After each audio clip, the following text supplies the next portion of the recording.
সারাদিন আপনি রোজা রেখে ইফতারের সময় কি, কি খাবারগুলো খাওয়া একদমই উচিত নয় এবং কি, কি খাবারগুলো খাওয়া খুবই উপকারী, এই ব্যাপারে আসল সত্যটা কি?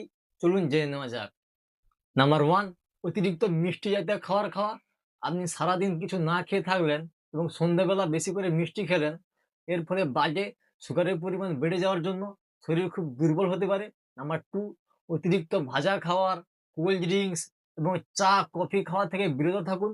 কারণ এই খাবারগুলো খাওয়ার ফলে শরীরের হজম ক্ষমতা খুবই কমিয়ে দেয় এবং কোষ্ঠকাঠিন্য হতে পারে, এমনকি মাথা ব্যথাও পর্যন্ত হতে পারে। নাম্বার 3, ধূমপান থেকে বিরত থাকুন। কারণ এই সময় ধূমপান করলে হার্ট ও ফুসফুসের উপর খুব বড় ক্ষতিকর প্রভাব ফেলে। তাহলে কি খাবারগুলো খাবো?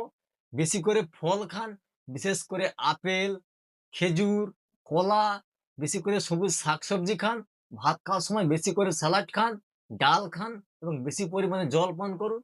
এই ভিডিওটি আশা করি ভালো লেগেছে। তাই সঙ্গে থাকুন, দেখা হচ্ছে পরের ভিডিওতে।